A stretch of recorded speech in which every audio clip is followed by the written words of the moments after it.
నమస్తే, అనంత టీవీకి స్వాగతం. తెలంగాణ ఉద్యమకారులు సీనియర్ జర్నలిస్ట్ సయ్యద్ ఇస్మాయిల్ గారు మనతో ఉన్నారు.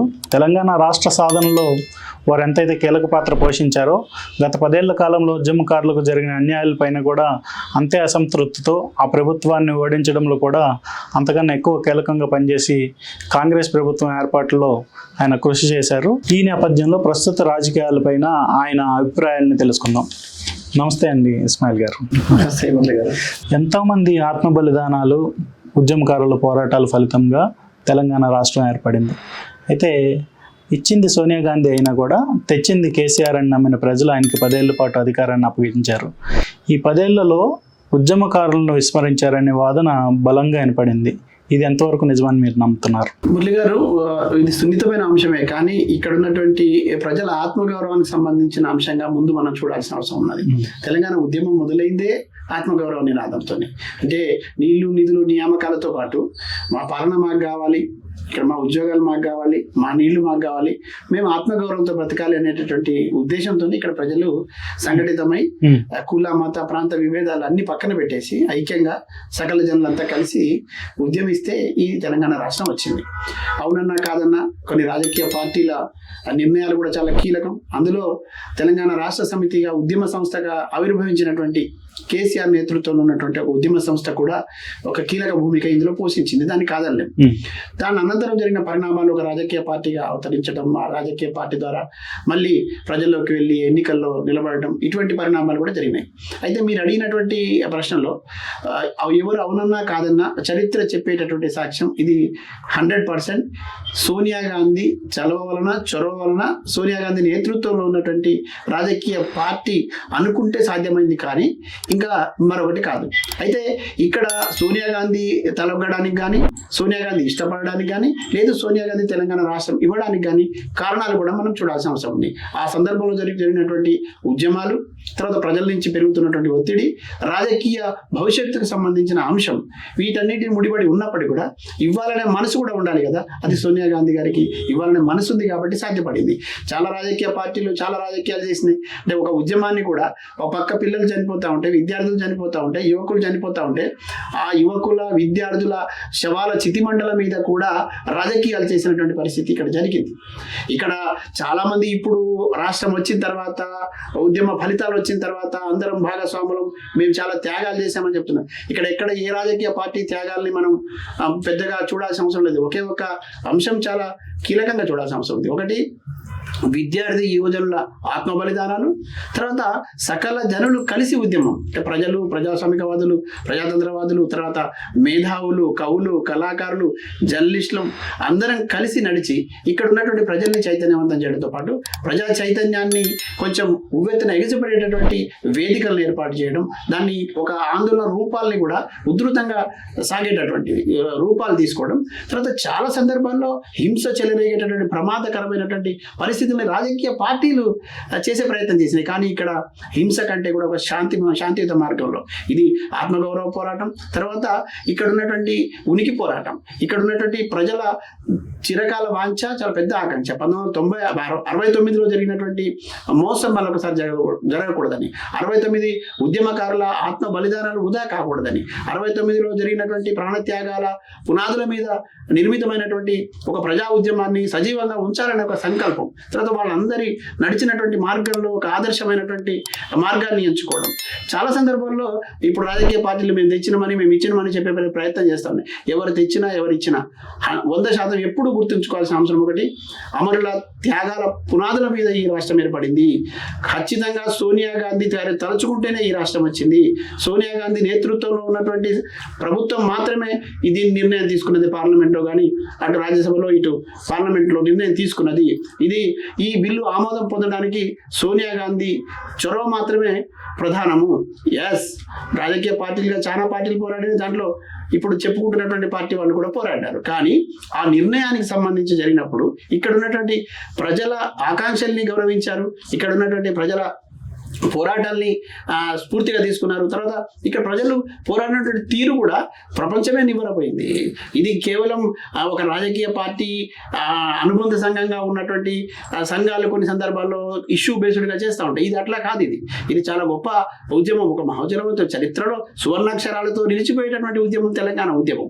ఈ తెలంగాణ ఉద్యమం నుంచి వచ్చినటువంటి ఫలితాలని అనుభవించాలని, తర్వాత ఈ ఫలాలు తమ బిడ్డలకు అందాలని, తర్వాత ఇక్కడ ఉన్నటువంటి వనరులు సద్వినియోగం చేయబడాలని, ఇక్కడ సృష్టించబడే సంపద మాకే కావాలని, తర్వాత తెలంగాణ కోసం ఎందుకోసమైతే ఉద్యమించినామో, ఎందుకోసమైతే ఈ ఉద్యమాన్ని ఉధృతంగా సాగించినామో, ఎందుకోసమైతే బిడ్డల్ని ప్రాణాలట్లో ప్రాణంగా పెట్టినామో, ఎందుకైతే చాలా మంది మాలాంటి వాళ్ళ ఉద్యోగాలు కోల్పోయినాము, జీవితాలను కోల్పోయినాము, చాలా మంది ఉద్యమకారులు ఇవాటికి కూడా నిరాదరణకు గురవుతున్నటువంటి పరిస్థితి ఉన్నది. అంటే ఈ అన్నిటికీ త్యాగాలు సిద్ధపడి సాగిన తర్వాత, రాష్ట్రం ఏర్పడిన తర్వాత, ఆ రాష్ట్రంలో అధికారంకి వచ్చినటువంటి ప్రభుత్వంలో ఉన్నటువంటి కీలకమైనటువంటి వాళ్ళు ఉద్యమకారులను విస్మరించడం అనేది ఖచ్చితంగా వాళ్ళకు ప్రజల నుంచి మళ్ళీ దానికి తగినటువంటి మూల్యం చెల్లించుకునే సందర్భం వస్తుంది అనేటువంటి ఆశాభావం మాకుండేది వచ్చింది. అయితే 5 ఏళ్ళు పరిపాలించారు, 10 ఏళ్ళు పరిపాలించారు. తర్వాత చాలామంది ఉద్యమకారులకు అవకాశాలు ఇచ్చాము. తర్వాత కొంతమంది రాని వాళ్ళు నిరాశగా ఉండొచ్చు అని అంటే, నిజంగా నికార్సుగా ప్రజల పక్షాన నిలబడి పోరాడిన వాళ్ళు, నిజంగా నికార్సుగా ప్రజల ఆకాంక్షలకు అనుగుణంగా నడిచిన వాళ్ళం, తర్వాత అసలు ప్రజల ఆకాంక్షలను అద్దం పడుతూ తర్వాత ఆత్మగౌరవ జెండాను ఎత్తిపట్టి నడిచిన వాళ్ళం. ఖచ్చితంగా అసంతృప్తి ఉండే అవకాశం ఉంటుంది. కానీ ఆ అసంతృప్తిని దిగమింగుకొని 10 ఏళ్ళ పాటు వెయిట్ చేసిన వాళ్ళు నేను కూడా ఒకటి.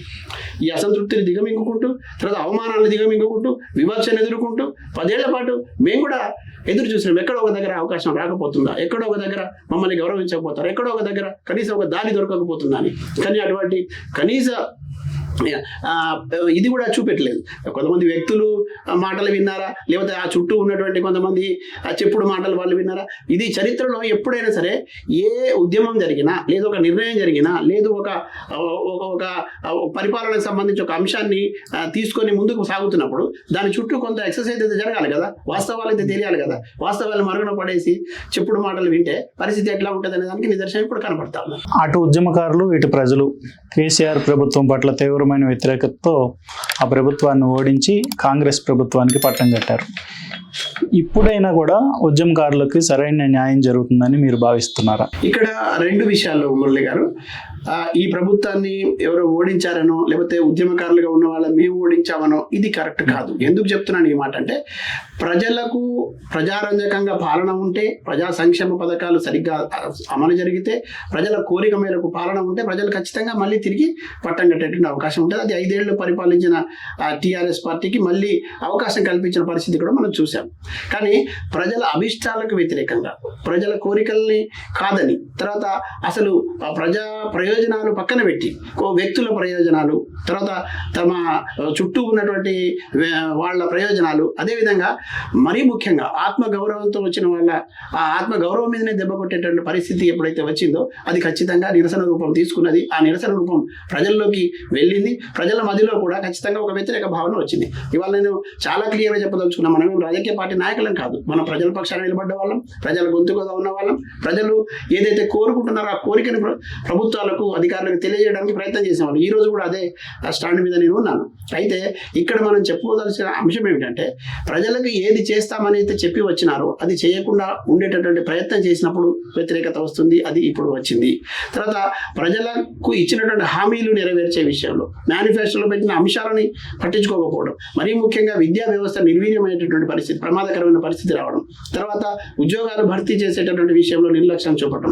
నిర్లక్ష్యం మాత్రమే కాదు, చాలా మంది జీవితాలకు సంబంధించిన అంశం, అనేక కష్ట నష్టాల గురించి, ఇబ్బందుల గురించి గంపెడు ఆశతో పిల్లల్ని యూనివర్సిటీలకు పంపించి, తర్వాత శక్తికి మించిన ఫీజులు కట్టి, ఇవాళ పిల్లలు కూడా ఇక్కడికి వచ్చి కొత్త కొత్త ఆశలతో రాష్ట్రం వచ్చిన తర్వాత మనకు ఖచ్చితంగా ఉపయోగం జరుగుతుందని, ఏదైతే సమైక్య పాలనలో మనకు న్యాయం జరగలేదు కాబట్టి ప్రత్యేక రాష్ట్రంలో న్యాయం జరుగుతుందని ఒక బలమైనటువంటి విశ్వాసంతో ఇక్కడ ఉన్నటువంటి వాళ్ళకు మళ్ళీ మీరు నిరాశ మిగిలిస్తే ఇది ఎంతవరకు సమంజసం. కాబట్టి ఖచ్చితంగా ప్రజలు ఆలోచించే పరిస్థితి వచ్చిందని నేను భావిస్తా ఉన్నాను.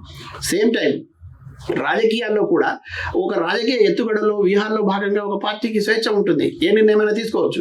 కానీ అది ప్రజల అభిష్టానికి దగ్గరగా ఉండాలి, ప్రజల మన్నన చూరగొనడానికి దగ్గరగా ఉండాలి, ప్రజల్ని తమ వైపు తిప్పుకోవడానికి సంబంధించినటువంటి అంశమై ఉండాలి. కానీ ప్రజల కోరికను పట్టించుకోకుండా, వాళ్ళ వైపు వినకుండా, కేవలం ఒక 4-5 ని కూర్చోబెట్టుకొని వీళ్ళే మేధావులుగా అని భావించి వాళ్ళు ఇచ్చినటువంటి ఫీడ్బ్యాక్ని తీసుకొని ముందుకు పోయేటటువంటి క్రమం లోపల ఈ ప్రమాదం జరిగింది.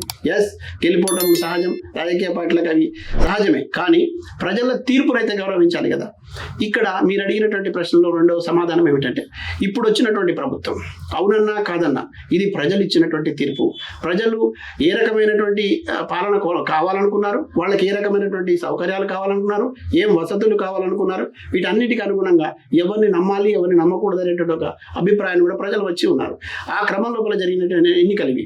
ఒక 10 ఏళ్ల కాలం మీకు అవకాశం ఇస్తే ఆ 10 ఏళ్ల కాలంలో మీరు ఇచ్చిన హామీలు కానివ్వండి, లేదంటే ప్రజలతో మీరు మసిలిన తీరు కానివ్వండి, లేదా ప్రజా సంక్షేమానికి సంబంధించినటువంటి తీసుకున్న నిర్ణయాలు కానివ్వండి, లేదంటే కొన్ని ప్రాజెక్టుల పేరుతో జరిగినటువంటి అవినీతికి సంబంధించిన అంశాలు కావచ్చు, లేదు ప్రజల ఇష్టం లేకుండా జరిగినటువంటి కొన్ని పరిణామాలు కావచ్చు, ఇవాళ విద్యార్థుల ఎగ్జామ్స్ నిర్వహణలో జరిగినటువంటి తొట్టుపాట్లు కావచ్చు, కేవలం ఒక కుటుంబ పాలన అనేటువంటి పేరు రాకపోవచ్చు, తర్వాత తెలంగాణ రాష్ట్ర సమితిని భారత రాష్ట్ర సమితిగా మార్చడం అనేటువంటి అంశం కూడా కావచ్చు, ఇది ఈ పేగుబంధంతో సంబంధం లేదు అనేటటువంటి భావన కూడా కలిగి ఉండొచ్చు.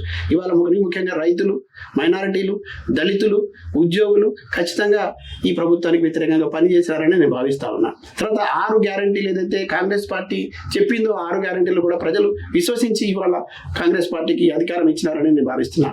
అన్నిటికీ మించి సోనియా గాంధీకి తెలంగాణ రాష్ట్రం ఇచ్చినటువంటి సోనియా గాంధీ కృతజ్ఞతగా ఆమె రుణం తీర్చుకోవాలనేటటువంటి భావన కూడా ఇక్కడ ప్రజల్లో కలిగి ఉంటుంది. దాని ప్రతిఫలంగానే ఇంత పెద్ద నిర్ణయం జరిగింది. ప్రజలంతా కూడా కాంగ్రెస్ పార్టీకి పట్టం కట్టారని నేను భావిస్తాను. ఇప్పుడు వచ్చిన తర్వాత ఖచ్చితంగా మీరు అన్నట్టుగా కోరికలు ఉన్నాయి, చాలా మందికి ఆశలు ఉన్నాయి.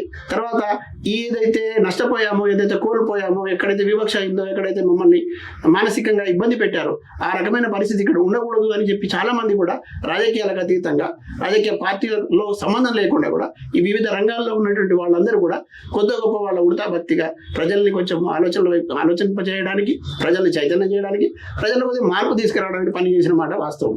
అలాంటి వాళ్ళని చాలా మంది కూడా కొంత పరోక్షంగా నిలబడి పనిచేసిన వాళ్ళు. అయితే ఈ క్రమం లోపల ఈ ప్రభుత్వం ప్రజాపాలనకు సంబంధించిన ఒక నిర్ణయం తీసుకోవడం, 6 గ్యారంటీల్లో వచ్చిన వెంటనే రెండు గ్యారంటీలను అమలు చేయడం, ఇది చాలా సంతోషించదగ్గ విషయం.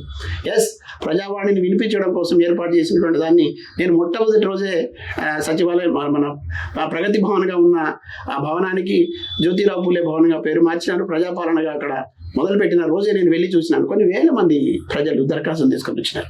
కొన్ని వేల మంది వృద్ధులు, మహిళలు, వికలాంగులు, అత్యధికంగా చాలామంది ఈ 10 ఏళ్ల కాలంలో వాళ్ళ భూమి సమస్య తీరని వాళ్ళు, తర్వాత పెన్షన్ రాని వాళ్ళు, ఉద్యోగాల్లో ఎదురైన సమస్యను పరిష్కరించమంటే అధికారులు అవినీతిపరమైనటువంటి అధికారులు ఇబ్బంది పెట్టినటువంటి వాళ్ళు వచ్చినారు. చాలామంది అసలు ఆస్తుల పంచాయతీకి సంబంధించి ధరణి అనే ఒక అంశం ఉంది. ఆ ధరణిలో మాకు కాగితాల్లో చూపించిందేమో భూమి కనపడడం లేదు, అక్కడ ఉన్న భూమికి ఏమో కాగితాలు లేవు.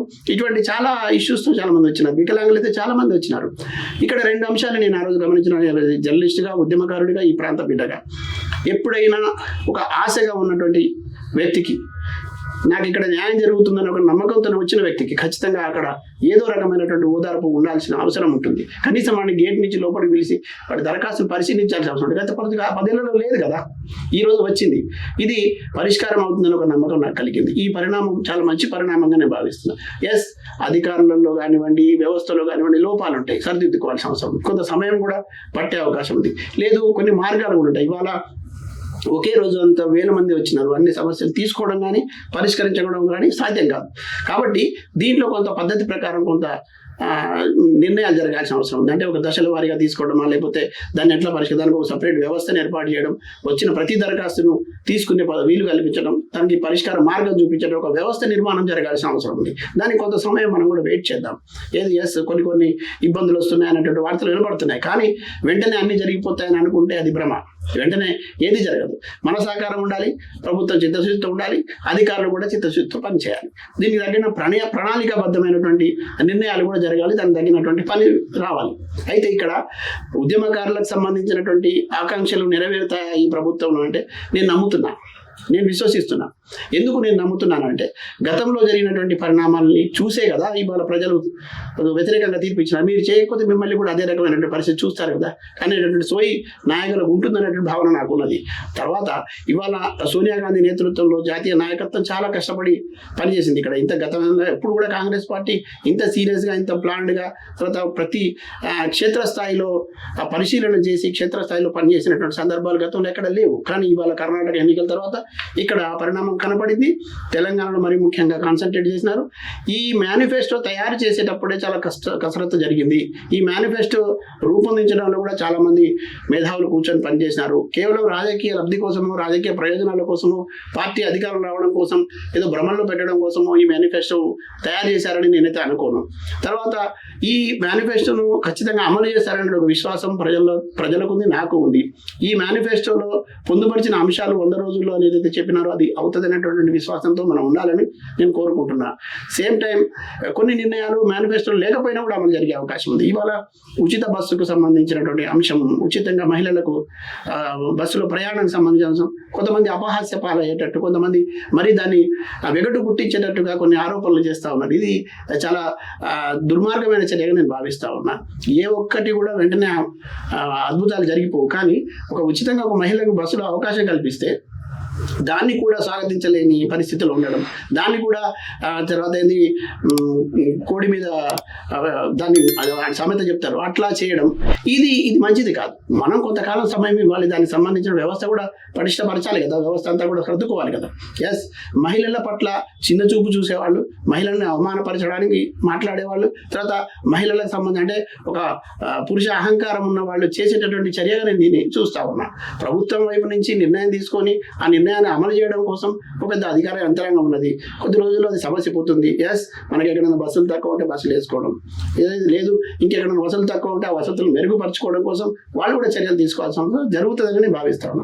ఇక చాలా హాస్యాస్పదం ఏమిటంటే ఇవాళ ఉచితంగా వైద్యం అందించేటటువంటి విషయంలో ప్రభుత్వాలు తీసుకునేటటువంటి ఏదైతే నిర్ణయాలు ఉన్నాయో ఆ నిర్ణయాల్లో కూడా ప్రజల భాగస్వామ్యం అవసరం ఉంటుంది. తర్వాత ఉచిత విద్యకు సంబంధించినటువంటి అమలు జరగాలంటే మన భాగస్వామ్యం కూడా అవసరం ఉంటుంది. తర్వాత సంక్షేమ పథకాలు, ఉచిత పథకాలు వచ్చినప్పుడు అది ఎంతవరకు అవసరం, తర్వాత దాంట్లో లాభం ఎంత, నష్టం ఎంత, మనం నిజంగానే మన ఆత్మ పరిశీలన కూడా చేసుకొని మనం నిజంగానే పేదవాళ్ళం అయితే సద్వినియోగం చేసుకోవాల్సింది. అది మన హక్కు, రాజ్యాంగం కల్పించిన హక్కు. కానీ ఏదో అందరికీతో పాటు నేను అనేటువంటి పద్ధతిలో వెళ్ళి మనకి లాభం జరిగేటట్టయితేనేమో ఓకే, మనకి ఎక్కడైనా ఇబ్బంది కలిగేటట్టు దానిపైన విమర్శలు.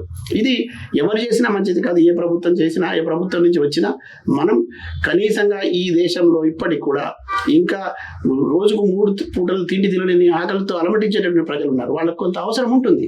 నువ్వు అందరినీ ఒకే ఘాటిని కట్టాల్సిన అవసరం లేదు, కానీ వాటిని ఓడగొట్టే ప్రయత్నం ఏదైతే ఉందో అది మంచిది కాదు. ఎస్, పెన్షన్ సంబంధించిన కానీ లేదంటే కొన్ని సంక్షేమ పథకాలు కానీ ఉచితాలు వద్దు అని మనం కోరుకుంటున్నాం. కానీ ఆ ఉచితాల వల్ల కొంతమంది కనీసం జీవనోపాధి దొరికేటటువంటి కొద్దిగా కనీసం 2 పూటలైనా తినేటటువంటి అవకాశం ఉంటుంది కదా. మరి వాళ్ళని చెడగొట్టడానికి కానీ దానికి ఇబ్బంది కలిగించేటటువంటి హక్కు మనకెవరు ఇచ్చినారు? రాజకీయాలు ఉంటే రాజకీయాలు చేసుకోండి, రాజకీయాలు ఉంటే రాజకీయాలతో మాట్లాడుకోండి. కానీ ఈ అంశాన్ని కూడా పేదల్ని రాజకీయాల్లోకి లాగి పేదల నోటికాడి బుక్కలు లాగేటువంటి ప్రయత్నం చేస్తే ఎవరు చేసినా తప్పే నేను భావిస్తాను. దేశవ్యాప్తంగా ఎంతోమంది ఆర్థికవేత్తలు, మేధావులు ముక్త కంఠంతో చెప్తుంది ఏంటంటే ప్రజలకు ఉపాధి కల్పించి సంపదలో భాగస్వాముల్ని చేయాలి తప్ప ఉచితాలను ఇచ్చి అప్పులు చేయడం వల్ల రాష్ట్రానికి కానీ దేశానికి కానీ నష్టమే తప్ప లాభం లేదనేది వారు చెప్తున్న మాట. దీన్ని మీరు ఎట్లా చూస్తారు? ఖచ్చితంగా నేను దాన్ని స్వాగతిస్తాను. ఆర్థికవేత్తలు కానివ్వండి, ఈ దేశం సుభిక్షంగా ఉండాలని, ఈ దేశ ప్రజలు సంతోషంగా ఉండాలని, ఈ దేశంలో సంపద సృష్టించబడాలని, ఈ సృష్టించబడినటువంటి సంపద ప్రతి ఒక్కడికి అందాలని, కష్టపడిన ప్రతి ఒక్కడికి తమ హక్కుగా ఈ సంపద అందాలని, ఈ దేశంలో ఏ మారుమూల పల్లెలున్నా వాడు ఏ కులంలో పుట్టినా, ఏ మతంలో పుట్టినా వాడు అందరితో సమానంగా వాడి జీవన విధానం కొనసాగాలని, అన్నిటికీ మించి సమానత్వం రావాలని, ఈ సమాజ నిర్మాణలో భాగంగా జరిగేటటువంటి నిర్ణయాలు తీసుకునే మేధావి వర్గం సూచనలు, సలహాలు ఏ ప్రభుత్వం ఉన్నా వాళ్ళ రాజకీయ సైద్ధాంతిక నిర్ణయాలు పక్కన పెట్టి మరి ఇది అమలు చేయాలని నేను కూడా కోరుకుంటాను. కానీ ఇవాళ ఈ సందర్భంలో మనం మాట్లాడుకుంటున్నప్పుడు ఒక పరిణామం జరుగుతూ ఉన్నది. కేవలం ఒక 15 నుంచి 20 రోజులు కాలేదు ఈ ప్రభుత్వం వచ్చి. కేవలం ఈ ప్రభుత్వం వచ్చిన తర్వాత ఇప్పుడేదో కొత్తగా సంక్షేమ పథకాలు ప్రవేశపెట్టినట్టు, ఈ ప్రభుత్వం మాత్రమే ఆర్థిక సంబంధించిన అంశాలని పరిష్కారం చేసుకోలేదన్నట్టు, ఈ ప్రభుత్వం మాత్రమే ముందుకు సాగలేదుగా, ఇది నడిపిస్తుందా, అది కేసీఆర్ గారికి సాధ్యమైంది తప్ప ఇంకెవరికి సాధ్యం కాదన్నట్టు, తర్వాత గతంలో ఉన్నటువంటి వాళ్ళు అప్పులు ఎప్పుడు చేయనట్టు, కొత్తగా ఈ ప్రభుత్వమే చేస్తున్నట్టు, తర్వాత ఈ అప్పుల దాంట్లోకి వెళ్ళడానికి ఈ ఉచితాలే కారణమవుతున్నాయి కాబట్టి, ఈ సంక్షేమ పథకాలు కారణమవుతున్నాయి, వీటిని ఎట్లా అమలు చేస్తారు అని రకరకాల ప్రశ్నలు 20 రోజుల్లో ఇప్పటికే 100 ప్రశ్నలు వచ్చేసినాయి. తర్వాత అసలు 100 రోజుల పరిపాలన కొనసాగుద్దా, లేకపోతే కూలిపోతుందా, అంటే వీళ్ళకి సాధ్యమవుతుందా కాదా, ఇటువంటి అంశాలు వస్తున్నాయి. నేను మేధావి వర్గంగా ఆర్థికవేత్తలకు సంబంధించినటువంటి నిర్ణయాలుగా, తర్వాత ప్రజలకు ఉపయోగపడేటటువంటి విద్యావంతులు ఇచ్చేటటువంటి ప్రతి విలువైనటువంటి సూచనను ఏ ప్రభుత్వాన్ని తీసుకోవాలని కోరుకుంటున్నాను. కానీ రాజకీయ దురుద్దేశంతో మాట్లాడేటటువంటి అంశాలు, ఈ రాజకీయ కోణం నుంచి ఈ ఆర్థిక వ్యవస్థకు సంబంధించిన మాట్లాడేటువంటి మిడిమిడి జ్ఞానంతో మాట్లాడుతున్న వాళ్ళు, కొంత కుహన రాజకీయాలు చేసే వాళ్ళకి మాత్రం నేను ఒక సమాధానం ఏంటంటే, ప్రజల ఆకాంక్షలకు అనుగుణంగా నడవకపోతే ఏ ప్రభుత్వమైనా ఏ రోజుకైనా కూలిపోవడం ఖాయము. ఇది ఎవరు కాదనలేని సత్యము. ప్రజారంజకంగా పరిపాలించిన వాడు ఎక్కువ కాలం మనగలిగేటువంటి అవకాశం ఉంటుంది. సేమ్ టైం రాజకీయ పార్టీ అంటే నిన్ననో మొన్ననో ఆవిర్భవించి ఇవాళనే అనుభవం లేకుండా వచ్చిన రాజకీయ పార్టీల పరిస్థితి వేరు. కాంగ్రెస్ పార్టీ ఇది 100 ఏళ్ల చరిత్ర కలిగినటువంటి పార్టీ. ఈ దేశంలో అనేక రాష్ట్రాల్లో చాలా ఏళ్ళు అధికారం కొనసాగించినటువంటి పార్టీ. 100 మంది నాయకుల్ని తయారు చేసి ముఖ్యమంత్రులుగా తీర్చిదిద్దినటువంటి పార్టీ కాంగ్రెస్ పార్టీ. ఇందిరాగాంధీ కుటుంబానికి సంబంధించినటువంటి నెహ్రూ దగ్గర నుంచి ఇవాళ కూడా వాళ్ళకు ఒక పేరు ఉన్నది, అంటే ఇది స్వాతంత్రోద్యమ స్ఫూర్తితో సాగుతుందని, తర్వాత అనేక త్యాగాలు కూడా ఆ కుటుంబంలో ఉన్నాయని. వాళ్ళు అన్ని త్యాగాలు చేసి వచ్చినటువంటి ఒక కుటుంబం, ఒక రాజకీయ పార్టీ ఊరికనే. తర్వాత తెలంగాణ రాష్ట్రానికి సంబంధించి అయితే ఒక గొప్ప త్యాగం చేసి మంచి పెద్ద మనసు చాటుకొని వాళ్ళ రాష్ట్రం ఇచ్చిన సందర్భం లోపల ఊరికనే ఈ రాష్ట్రంలో అధికారం వచ్చిన తర్వాత తప్పులు చేసి తప్పిదాలు చేసి తర్వాత చేతగానితనాన్ని చూపిస్తుందని అనుకుంటే అది పెద్ద పొరపాటు. చాలా అనుభవం కూడినటువంటి నాయకత్వం ఉంది, సలహాలు సూచనలు ఉన్నాయి. ఇక్కడ కూడా ఆర్థిక నిపుణులు ఉన్నారు, తర్వాత విద్యావేత్తలు ఉన్నారు, తర్వాత చాలా మంది తలపడిన రాజకీయ నాయకులు కాంగ్రెస్ పార్టీలో ఉన్నారు. వాళ్ళకి సలహాలు సూచనలు ఇస్తారు. ఒక సంక్షోభం వచ్చినా, ఆర్థిక పరిస్థితి ఒక ఇబ్బందికరమైన వచ్చినా దాన్ని గట్టెక్కడానికి ఏం చేయాలనేటువంటి సూచనలు ఇచ్చే పరిస్థితుంది. ఏ ప్రభుత్వానికైనా ప్రైవేటు సెక్టర్ రంగం నుంచి కానీ ప్రభుత్వ రంగం నుంచి కానీ ఆర్థికంగా సపోర్ట్ చేసే కొన్ని సెక్టార్స్ ఉంటాయి. వాటికి సంబంధించినటువంటి వాళ్ళ దగ్గర నుంచి సపోర్ట్ తీసుకోవడం ఇప్పుడు కొత్త ఏం కాదు, కానీ కాంగ్రెస్ పార్టీ కూడా తీసుకుంటుంది. ఇక్కడ కేవలం రేవంత్ రెడ్డి నేతృత్వంలో కాంగ్రెస్ పార్టీ, సోనియా గాంధీ గారి చొరవతో తెలంగాణ ఏర్పడినటువంటి ఆ కృతజ్ఞతగా ఇవాళ కాంగ్రెస్ పార్టీని అధికారంలోకి తీసుకొచ్చినటువంటి సందర్భంలో కేవలం 20 రోజుల్లోనే జరిగినటువంటి పరిణామాల్లో ఇక వాళ్ళకి చేత కాదు, లేకపోతే ఇక్కడ 100 కోట్లు తేగలిగిన కానీ వీళ్ళు తెచ్చే పరిస్థితి లేరు, ఏదో అయిపోయింది అనేటటువంటి పరిస్థితుల్లో ప్రజల్ని కూడా కొంత గందరగోళానికి గురి చేసేటట్టుగా, తర్వాత ఒక అప్రతిష్టను తీసుకొచ్చి పెట్టేటట్టుగా, తర్వాత ఒక అభద్రతకు దారి తీసేటట్టుగా, అన్నిటికీ మించి ఇక్కడ ఈ వ్యవస్థను కొంచెం తొందరగా నిర్వీర్యం చేయాలని ఒక కుతూహలం, ఇందులో దురుద్దేశం కనపడతా ఉన్నది. ఇది మంచిది కాదనేది నా భావన. మనం రాజకీయంగా ఏ పార్టీ అధికారంలోనే ఉండొచ్చు, ఏ రాజకీయ పార్టీ అయినా తమ పాలన కొనసాగించవచ్చు, కానీ ప్రజలకు ఆర్థిక భారము, తర్వాత ప్రజలపైన మళ్ళీ ఎన్నికల భారం మోపేటటువంటి అర్ధాంతరంగా ప్రభుత్వాన్ని కూలుస్తాము, అర్ధాంతరంగా ప్రభుత్వం పడిపోతుంది అనే ఒక భ్రమల్ని కల్పించి ఆ రకమైన చర్యలు పూనుకునేటట్టు ఒక మానసికంగా అటువైపు ప్రయాణం చేసినట్టు చేసే ప్రయత్నం ఏదైతుందో అది దుర్మార్గం అని భావిస్తాం. రానున్న 100 రోజుల్లో పార్లమెంట్ ఎలక్షన్స్ జరగనున్నాయి. కాంగ్రెస్ పార్టీ దక్షిణాది రాష్ట్రాల్లోనే ప్రభావం చూపిస్తుంది తప్ప ఉత్తరాదిలో పెద్దగా ప్రభావం చూపించట్లేదనేది గత ఎన్నికల్ని చూస్తే తెలుస్తుంది. పార్లమెంట్ ఎన్నికల్లో కాంగ్రెస్ పార్టీ ఏ స్థాయిలో రాణిస్తుందని మీరు అనుకుంటున్నారు? ఇవాళ మనకు చాలా క్లియర్గా కనపడతా ఉంది. కేంద్రంలో ఏ పార్టీ అయితే అధికారంలో ఉంటుందో ఆ పార్టీ మళ్ళీ పార్లమెంట్ ఎన్నికల సందర్భంలో తన శక్తిని ఉన్నదానికంటే ఇంకా కొంచెం ఎక్కువగా చేసుకోవడం కోసం, ఉన్న స్థానాన్ని కాపాడుకోవడం కోసం, తర్వాత ఉన్న వాటిని చేజారకుండా చూసుకోవడం కోసం జాగ్రత్త పడుతుంది. ఎందుకు అంటే ఇక్కడ వాళ్ళ చేతిలో అధికార యంత్రాంగం కూడా ఉంటుంది, అవకాశాలు కూడా వాళ్ళకి మెండుగా ఉంటాయి. ఆ రకమైనటువంటి ప్రయత్నాలు ఇప్పుడు భారతీయ జనతా పార్టీ కూడా చేస్తూ ఉంది. దాంట్లో భాగంగానే సరే రాజకీయంగా కొన్ని విమర్శలు వచ్చినా, ఆరోపణలు వచ్చినా, మరి యంత్రాలు పని చేశాయా, పని చేయలేదా, లేకపోతే ప్రజలే అంత పెద్ద తీర్పు ఇచ్చారా, ఇవన్నీ మనం చూస్తే కనుక వచ్చే పార్లమెంట్ ఎన్నికల్లో కాంగ్రెస్ పార్టీ ఇప్పుడు ఉన్నటువంటి పరిస్థితికి చాలా ఖచ్చితంగా మంచి ఫలితాల వైపే వెళ్తుంది. ప్రజలు కూడా ఒక 10 ఏళ్ల పాటు వాళ్ళకు కూడా అధికారం ఇచ్చున్నారు కాబట్టి మళ్ళీ ఈసారి కూడా ఆలోచించి ఓటేసేటటువంటి అవకాశం ఉంటుంది. మనం దక్షిణాది రాష్ట్రాలకు సంబంధించి మీరు అడిగినట్టు ఇప్పుడున్నటువంటి పరిస్థితికి అయితే మెరుగ్గా వెళ్ళడానికి ఎక్కువ అవకాశాలు ఉన్నాయి. గతంలో రాహుల్ గాంధీ ఇప్పుడు ఈ మధ్య కాలంలో మీరు గమనించి ఉంటారు రాహుల్ గాంధీకి సంబంధించి. అంటే భారత్ జోడో యాత్ర అనే ఒక నినాదంతో నిర్ణయం తీసుకొని కాశ్మీర్ టు కన్యాకుమారి దాకా జరిగినటువంటి ఒక జోడో యాత్ర, మళ్ళీ రేపు జరగబోతున్నటువంటి 2వ దఫాకు సంబంధించినటువంటి యాత్ర. ఈ జోడో యాత్ర సందర్భంగా ఆయన ప్రజలను కలిసినప్పుడు ఆయనలో టోటల్గా బాడీ లాంగ్వేజ్ దగ్గర నుంచి మొదలుకుంటే, యాటిట్యూడ్ దగ్గర నుంచి మొదలుకుంటే, ప్రజల పట్ల ప్రజలు ఎదుర్కొంటున్న సమస్యల్ని చూసే కోణం దగ్గర నుంచి మొదలుకుంటే దాన్ని పరిష్కరించడం కోసం, అదేవిధంగా ఆ ప్రజల ఇబ్బందులను వాళ్ళ సమస్యలను నిశ్చితంగా గమనించి పరిశీలించి దానికి పరిష్కార మార్గాలు ఎట్లా ఉంటే బాగుంటుంది అనేటటువంటి విషయాలు కూడా నిర్ణయాలు తీసుకోవడానికి సంబంధించి ఒక మేధావి వర్గాన్ని కానివ్వండి, ఇంటలెక్చువల్ టీంని అంతా తీసుకొని కూడా ఆయన కొన్ని చేసే ప్రయత్నం చేస్తారు. దానికి ఉదాహరణగా తెలంగాణలో జరిగినటువంటి ఎన్నికలు, కర్ణాటకలో జరిగినటువంటి ఎన్నికలు, ముఖ్యంగా ఇక్కడి నుంచి నేను కొంత గమనిస్తా ఉన్నా. ప్రతి నిర్ణయం వెనుక రాహుల్ గాంధీ ఖచ్చితంగా ఒక కీలకమైనటువంటి చొరవ ఉంటుంది, పరిష్కార మార్గం కూడా ఉంటుంది. ఉదాహరణకు మొన్నటి ఎన్నికల్లో గిగ్ వర్కర్స్ సంబంధించినటువంటి ఇష్యూ కూడా ఒకటి. తర్వాత ఇది అసంఘటిత రంగంలో ఉన్నటువంటి వాళ్ళకి సంబంధించి చాలా మంది మాట్లాడతారు. చాలా మంది మేము వస్తే మీకు సపరేట్ ఒక బోర్డు పెడతాం, తర్వాత వస్తే మీ అసంఘటిత రంగానికి సంబంధించినటువంటి కార్మికులందరికీ ఒక భద్రత కల్పిస్తామని చెప్తుంటారు. గతంలో కూడా చెప్పినారు. కానీ నేను చూసినాను స్వయంగా రాహుల్ గాంధీ గారి ఎన్నికల కంటే కొంచెం వారం 10 రోజుల ముందు ఒక సందర్భంలో ఇక్కడే హైదరాబాద్కి వచ్చినప్పుడు ఈ గిగ్ వర్కర్స్తోని వాళ్ళు మాట్లాడడం జరిగింది. వాళ్ళకి సంబంధించిన సమస్యలు విన్నాడు. విన్న తర్వాత నేను మీకు ఏదో ఒక రకమైనటువంటి బీమాకు సంబంధించి, లేకపోతే మీకు ఏదో ఒక రక్షణకు సంబంధించిన చర్య అయితే ఈ ప్రభుత్వం అధికారం కోసం తీసుకుంటుంది అని చెప్పి వెళ్ళిపోయినాడు. అధికారం వచ్చింది, ప్రభుత్వం ఏర్పడింది. మళ్ళీ ఈ గిగ్ వర్కర్స్ కానివ్వండి, ఇక్కడ ఉన్నటువంటి ఎవరు కూడా పార్సిల్ బాయ్స్ కానీ వీళ్ళెవరు కూడా మళ్ళీ వెళ్ళి వాళ్ళని కలిసింది లేదు. కానీ నేను మళ్ళీ ప్రత్యక్ష సాక్షి తను మొన్న ప్రవీణ్ చక్రవర్తి అనే ఒక ప్రొఫెషనల్ కాంగ్రెస్ జాతీయ అధ్యక్షుడిగా ఎన్నికైన వ్యక్తిని హైదరాబాద్ పంపించినారు. ముఖ్యమంత్రి గారితో పాటు ఉప ముఖ్యమంత్రి గారు, మంత్రులు, ఆయన తర్వాత చాలా మంది ఈ ఎన్నికల ప్రచారంలో భాగంగా ఒక వర్గానికి సంబంధించి ఎవరైతే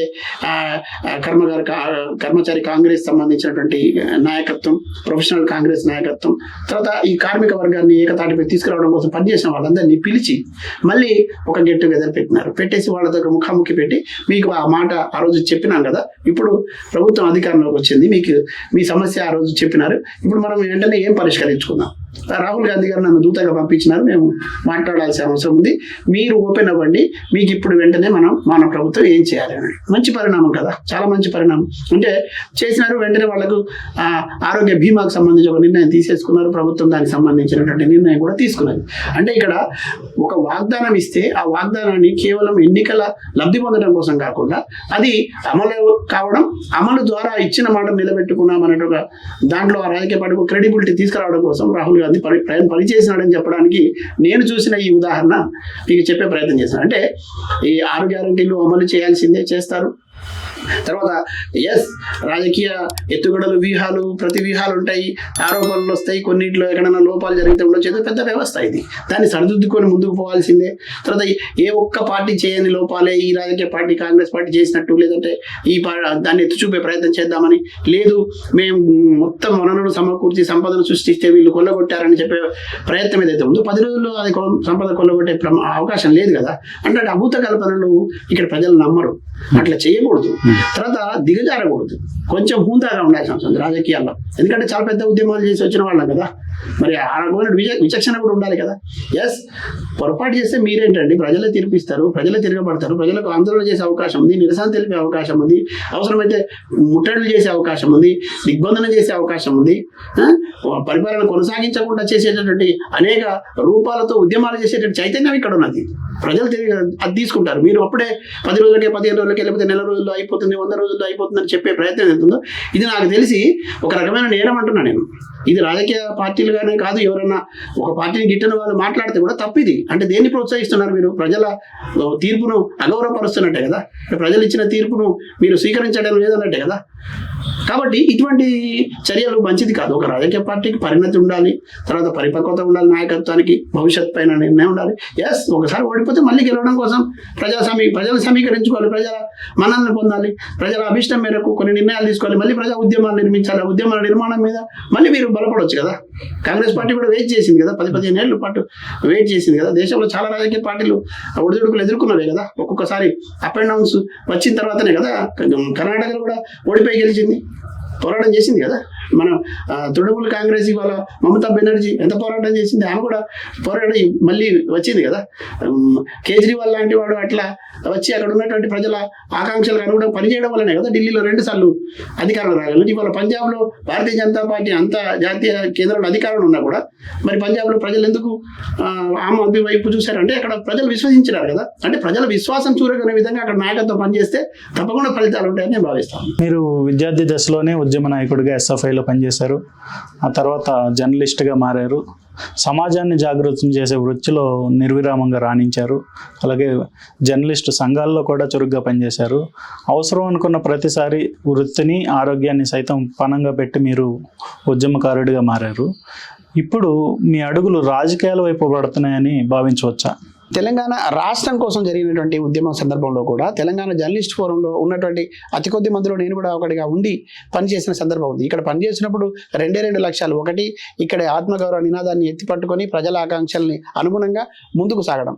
జర్నలిస్ట్గా ఉన్నాం కాబట్టి మన కనీస బాధ్యత, మన ఒక సామాజిక బాధ్యత అని అనుకోవడం. చాలామంది వృత్తిపరంగా ఆ వృత్తిలో నిమగ్నమై ఉంటారు, కానీ నేను ప్రజలతో సంబంధాలు కొనసాగించిన వాడిగా, ప్రజల ఆకాంక్షలకు అనుగుణంగా నడవాలనేటటువంటి తలంపు ఉన్నవాడిగా ఖచ్చితంగా నేను కొంత ఇన్వాల్వ్మెంట్ ఎక్కువగానే ఉండింది. నేను ఇవాళ గర్వంగా చెప్పగలుగుతాను, ధైర్యంగా కూడా చెప్పగలుగుతాను, ఆన్ రికార్డ్ చెప్తున్నాను.